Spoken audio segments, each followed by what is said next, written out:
My family mocked me for being a barista, gave my childhood home to my brother.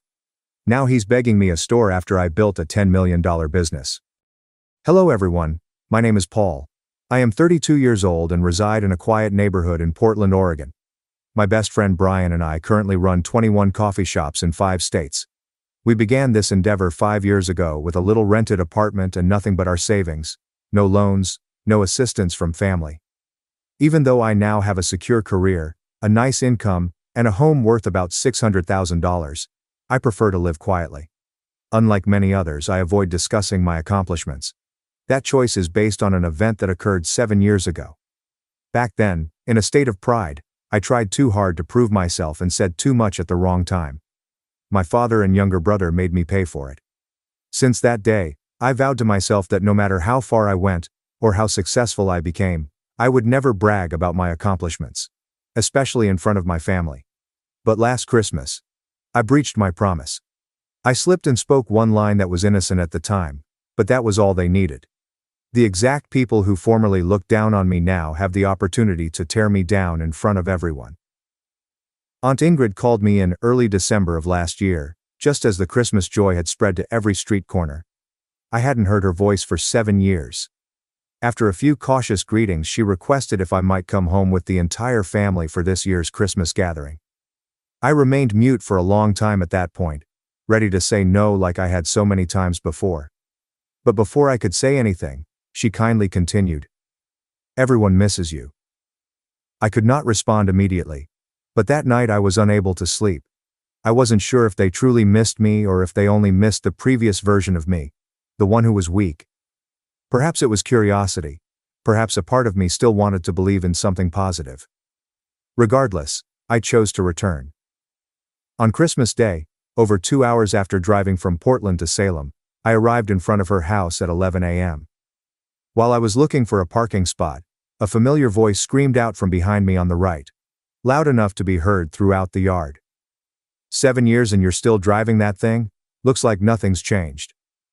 I turned around. It was Peter, my cousin. He was resting against a brand new SUV, arms crossed, with a grin that was both sarcastic and satisfied. I looked at him for a few seconds, exhaled quietly through my nose, and smiled without saying anything. I did not want Peter to get to me. I did not come back here to argue with anyone. After I parked, I took the present bag I had packed the night before. Inside, there were a few bottles of wine, not expensive but nice enough to demonstrate respect. As soon as I entered the living room, I recognized 2 people I hadn't seen in 7 years, my father and my younger brother. They stood in the corner of the room, near the large Christmas tree against the wall. Their gaze lingered on me for only 3 seconds before immediately moving away. I didn't walk up to them. Instead, I nodded to the surrounding family, asked a few polite inquiries about job and health, and smiled just enough to be nice. Aunt Ingrid emerged from the kitchen only a bit later. When she saw me, she removed her oven mitts, ran over to me, and hugged me tightly. Her voice trembled, yet it had a weird warmth to it. "Welcome home." At that point, I wondered if this time would be different. Perhaps now, after 7 years away, I'll finally feel like I belong here, if only for a moment. But I had no idea that today would mark the start of another fall, this time in front of everyone. The celebration began approximately 15 minutes after I arrived. I sat at the end of the table, near to some younger cousins. Looking around, I realized it had been a while since my family had assembled in such a large group. All of the traditional Christmas foods were served, including roasted chicken, mashed potatoes, buttered rolls, cream soup, and numerous trays of homemade sweets. I looked at how everything was arranged, observed the hot dishes were still steaming, and realized Aunt Ingrid had spent the entire morning preparing it all. Aunt Ingrid is my mom's younger sister. Mom used to swing by our house on a regular basis, bringing sweet pastries and bags of sun-warmed fruit from her lawn. However, after Mom's death nearly 10 years ago, Aunt Ingrid became increasingly distant. My father was the reason she stopped visiting. I remember the few times she stopped by after the funeral. My father didn't bother trying to hide his annoyance. When he opened the door, he would frown and make casual remarks about how we didn't deserve anyone's sympathy. Once, as my brother and I were laughing and chatting with her, he stood up and said, If that's the kind of visit this is, don't bother. I can take care of my kids. After that, I never saw her again. Return to that day's celebration. About 30 minutes into the lunch, just as laughter began to rise from the far end of the table, Peter's father, Uncle Andrew, turned to face me. His voice broke through the background noise in the room. "So, Paul, still working at the coffee shop?" At that point the room appeared to pause. Almost everybody turned to stare at me. I could sense them waiting for a response. Uncle Andrew posed that question because he had a brief work trip to Portland 3 years prior. By chance he came into one of my coffee shops. 2 staff had called in sick with the virus that day, and the store was crowded. So I donned the costume and stepped in to assist, just like any other barista. When he stepped in and spotted me behind the counter in uniform, he stopped for a little minute. I could see the surprise in his eyes, but he said nothing. I did not explain. I nodded at him as I would any other customer, and carried a coffee over to the corner table. I never expected him to bring it up again, but a few days later, the texts started flooding in. Sarcastic text messages, some with laughing emojis and a photo of me in uniform. It didn't take long to figure out where everything started. One night, my father sent me a message. There's no build-up, just one sentence. "You embarrassed me." I didn't respond. At that point, my father and I had long lost touch. 3 years later, in the middle of a Christmas party, Uncle Andrew brought it up again, seizing the opportunity to take a jab. His tone was firm, yet his eyes conveyed mockery. I sat quiet, my hand resting on the spoon, thinking I'd just let it go as I always did. But something inside of me altered. Maybe it was my father's stray glance across the table. Perhaps it was a faint laugh from a neighboring relative. I lifted my head, looked straight at Uncle Andrew, and calmly replied, "Yes, I still do. But now as the co-founder of 21 coffee shops across 5 states. After I stated that, the table became quiet. Even the clinking of silverware ceased. I spotted some people exchanging glances. Some simply stared at me. Then suddenly, Peter, Uncle Andrew's kid, broke into laughter. He slumped back in his chair, shaking his head, and exclaimed, "Oh man, listen to this guy. It sounds like one of those TikTok lads discussing their $1 million enterprise." That was some wild fiction. A few others chuckled. One of my aunts on the left nodded and added, just loud enough, "Yeah, founder, but are you still serving tables?" Something about that does not add up. Someone joined in. Exactly. Anyone can say that. I could likewise declare myself the owner of a 5-star restaurant if all I did was talk. The amusement began to spread around the table, in the form of glances, nods, and discreet snickers that were not hidden. At that point, I looked around the room and felt as if I had just become a joke in the middle of a circus, with my family serving as the audience. Surprisingly, I did not feel ashamed. The only thing I saw were my father's eyes. He was not laughing. He did not speak. He simply stared at the wine glass in front of him, as if he had just heard something he hadn't fully absorbed yet. About a minute after I stopped speaking, as the last bits of laughter faded, the area around the dinner table sank into an undefined silence. It seemed like everyone was waiting to see what would happen next. I just sat there, my hand lightly resting on the edge of the chair, with no powerful emotions remaining inside me. My father then spoke, exactly as I had expected.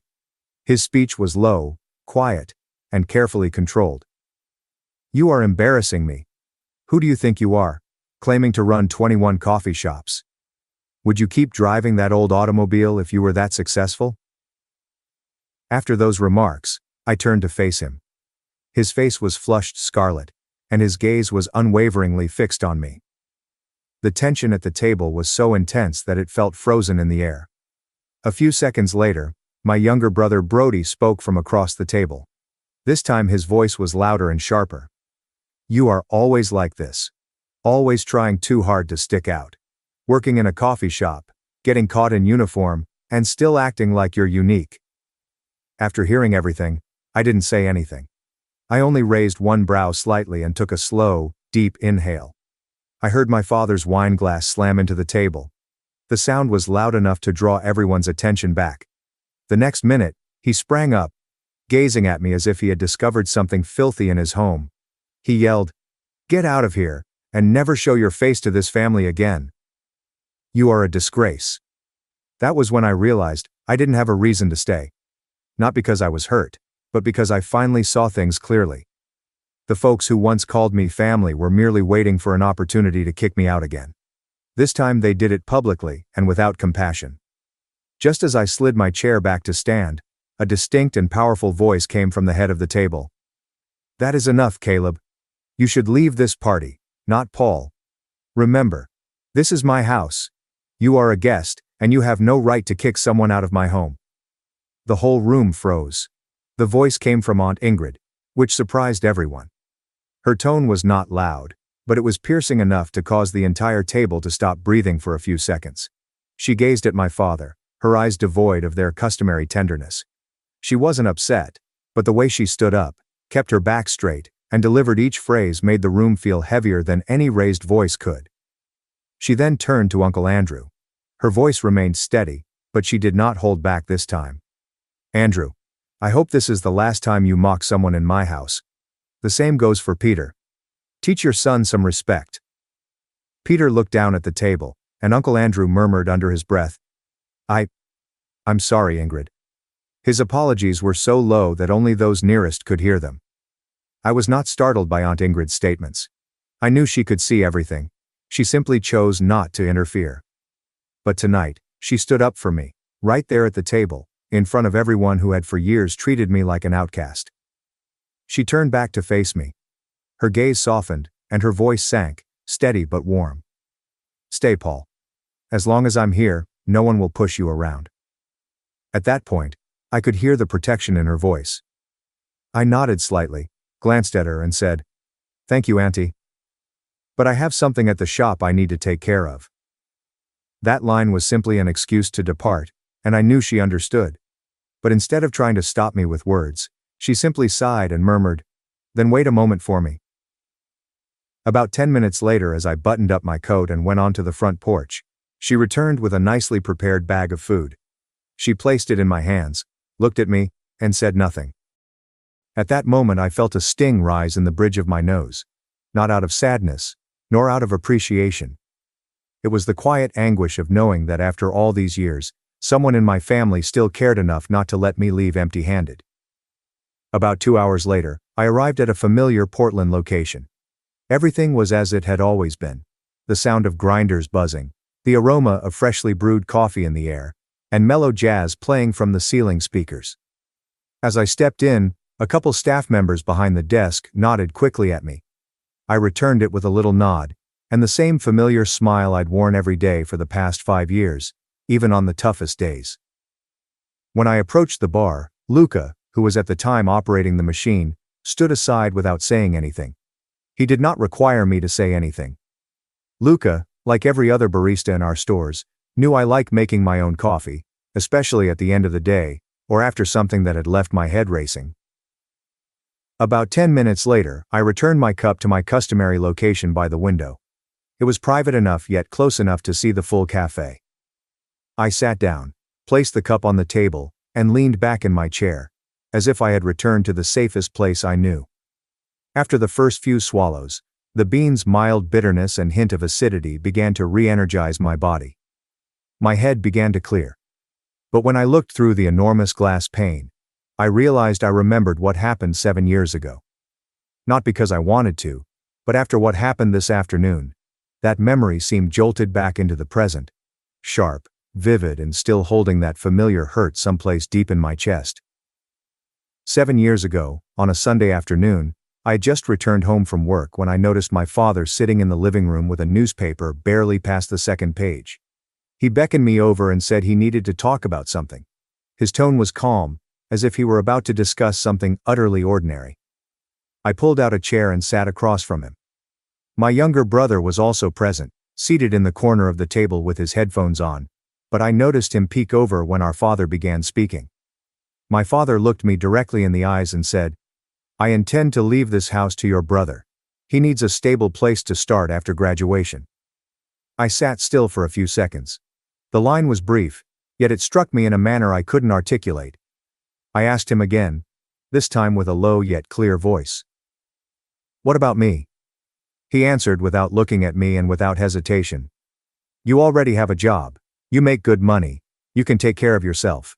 Your brother might not land a decent job after school like you did." To maintain my composure, I gently clasped my hands in my lap. Then I inquired, "Do you remember who's been covering most of his senior year tuition?" "A guy who's only been working for a little over a year, sending money back every month like clockwork on the 15th. No one replied. My brother was still wearing his headphones, but he had clearly ceased the music a long time ago. I stared at him directly and questioned, "You don't have anything to say?" He didn't look back and just replied, "This is Dad's decision, I'm not getting involved." I nodded gently, without saying anything else. That night, I packed my belongings and moved out. No arguments. Nobody begged me to stay. Everything transpired in a peculiar silent way, as if they were waiting for me to depart. I have not gone back since that day. I made a mistake 7 years ago by telling them how much I made. I had recently graduated and landed a position at a financial firm. My annual income after taxes was no less than $70,000, and I brag about it to my father. Following that, I learned to live. I stopped bragging to anybody and kept my salary to myself. After my father said that he would leave the house to Brody, I didn't say anything else. That night, I packed my belongings, called a ride, and left with only the old backpack I had used in college. Nobody saw me off. Nobody called after me. I got a modest apartment on the outskirts of Portland, more than 30 minutes away from work.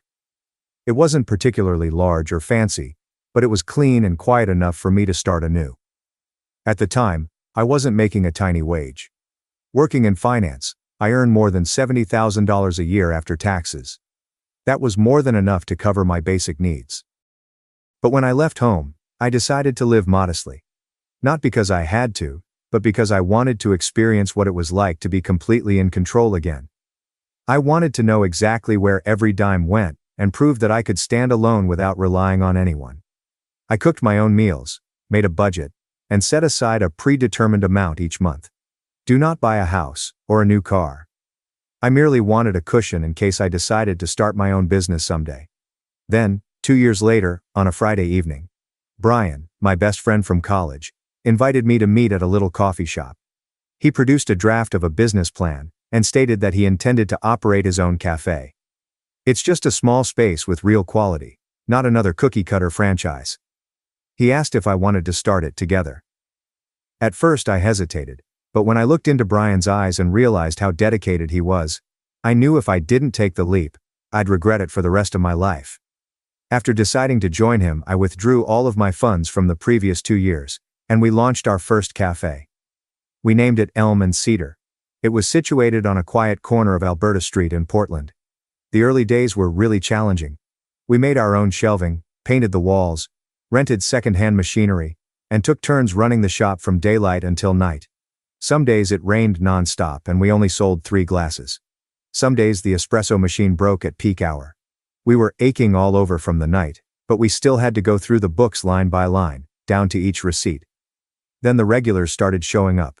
Some people stopped by every Monday morning. Some people claimed an area of the cafe and never changed their orders throughout the year. 1 year later we launched our second facility in Beaverton. Then Salem. Then Seattle. Every city taught me something new. We had to learn how to hire, manage, and preserve the brand's soul from wherever we were. And just like that, 5 years after leaving that modest apartment, and making one decision I never regretted, we now run 21 coffee shops in 5 states. My phone buzzed faintly as I sat in my normal cafe nook, my mind wandering through the memories that had recently resurfaced. A notice from Instagram came up, bringing me back to the present.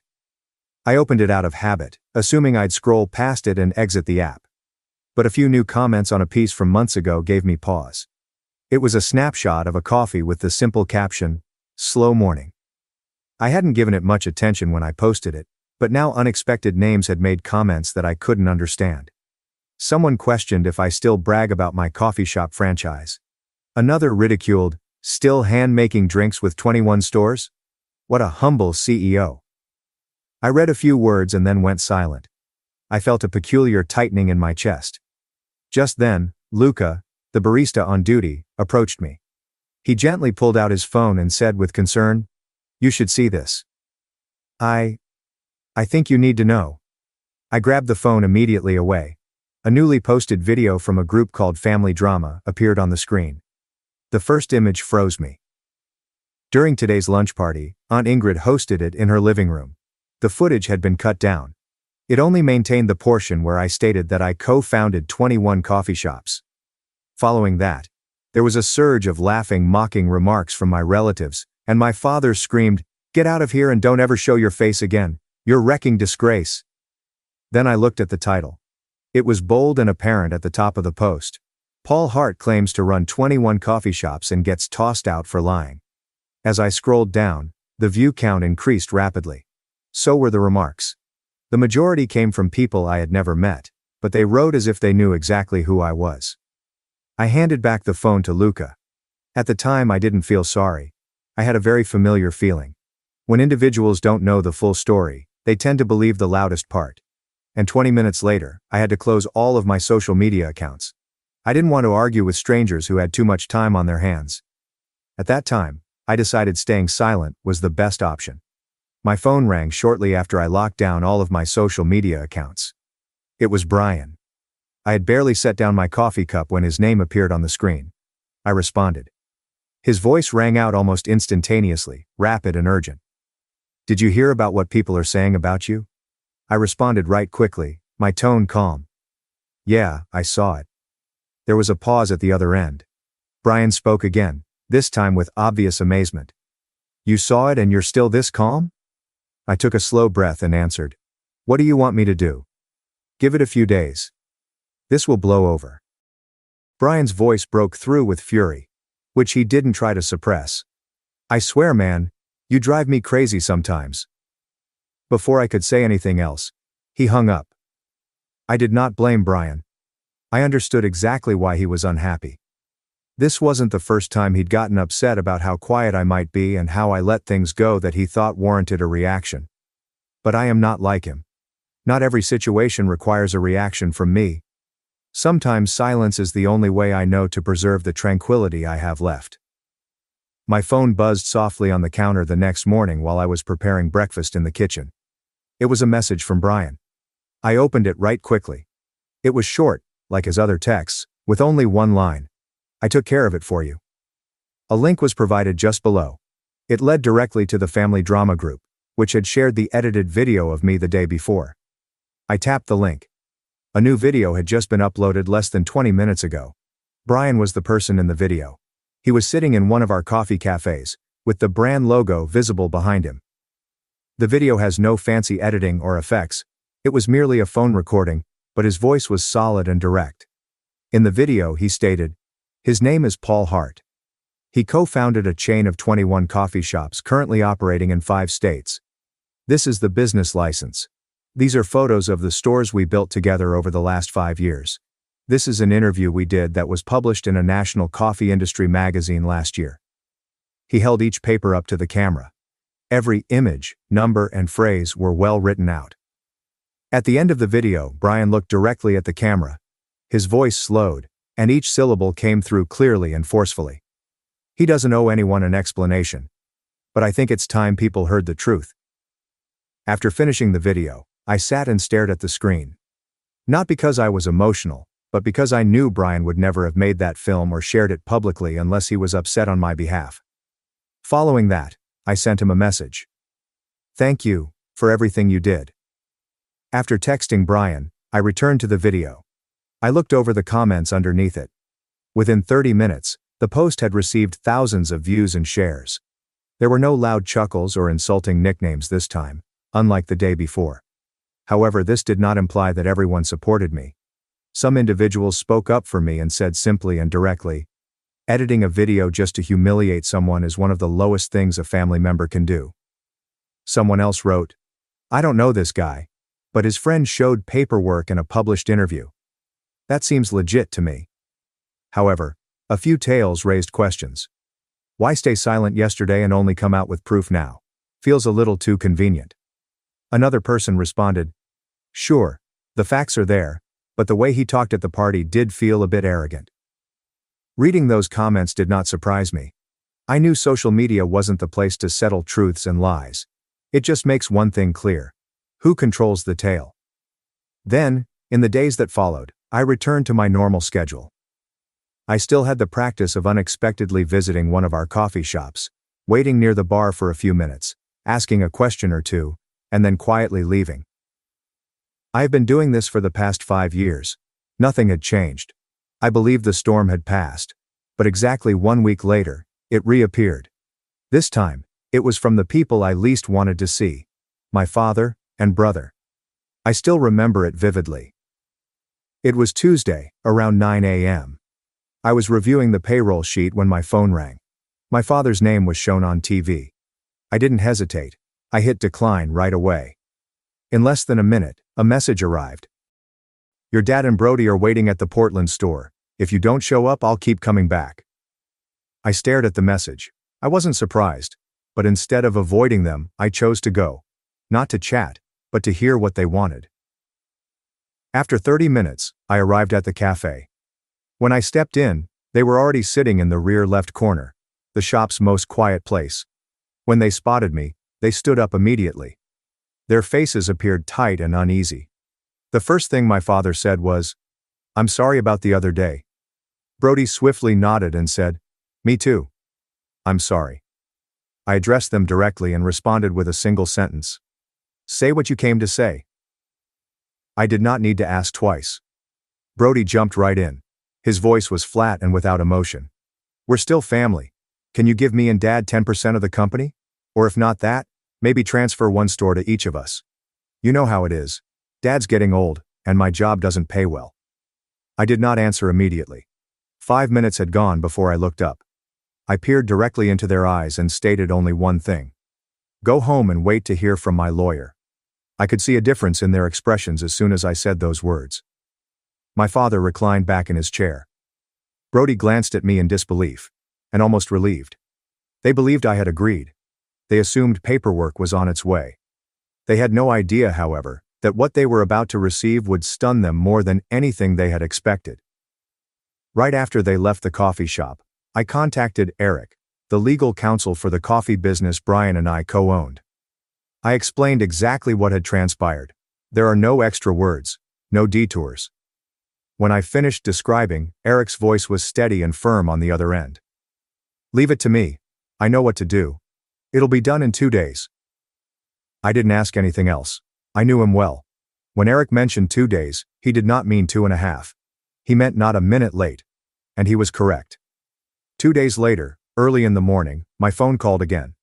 It was Eric, this time in his typical report-style voice. "The letter has been delivered as requested. The originals were handed directly to them with full confirmation." I thanked him and said nothing else. But I had a feeling about what was going to happen next. And I was correct. That afternoon, while I was at the office reading inventory reports, the phone rang again. This time, it was my father. I responded because I wanted to know what his tone would be. When I picked up, his voice cut through the line, piercing and aggressive. "You bastard! Is this how you treat your father?" I responded slowly and clearly, each word thoughtful. "I don't have a father. You've got the wrong person. And don't forget what my lawyer instructed." I did not wait for his reaction. I hung up instantly. Then I accessed my contacts and blocked both his and Brody's numbers. I didn't do anything in anger. I did it because I understood where his wrath sprang from. It was not due to pain. It stemmed from disappointment. They were expecting a transfer form, a share, and a last-minute compromise from me. But what they held was a legally binding no-contact order, followed with Eric's formal cease-and-desist letter. The wording was extremely clear. If they continued to interfere with or disturb the operations of the coffee business, the legal team would file a lawsuit. And if that happened, even selling the house Brody owned wouldn't be enough to offset the losses. The next days were the first that seemed completely peaceful. No more unexpected calls in the early morning. Every time my phone rang, I felt less anxious. No more guarded stares from folks who used to call me family. I went to work. We stopped by the stores. I sat in my normal nook, with a cup of coffee that was just hot enough. And for the first time in years, I wasn't concerned about who might appear out of nowhere. Some would argue that I was being very harsh, and should have been more forgiving and open. I should have given it up for the sake of my family. However, Forgiveness does not always imply letting things go. It's about knowing when to stop. I did not cut anyone off. I just stopped and left the door wide open. Not every person who walks in deserves to stay. I also learned from my mistakes. Don't rush to share your success, especially with those who don't ask out of concern, but rather out of calculation. Silence does not indicate weakness. It's the best shield for safeguarding the things that are actually important. It took me a long time to comprehend this.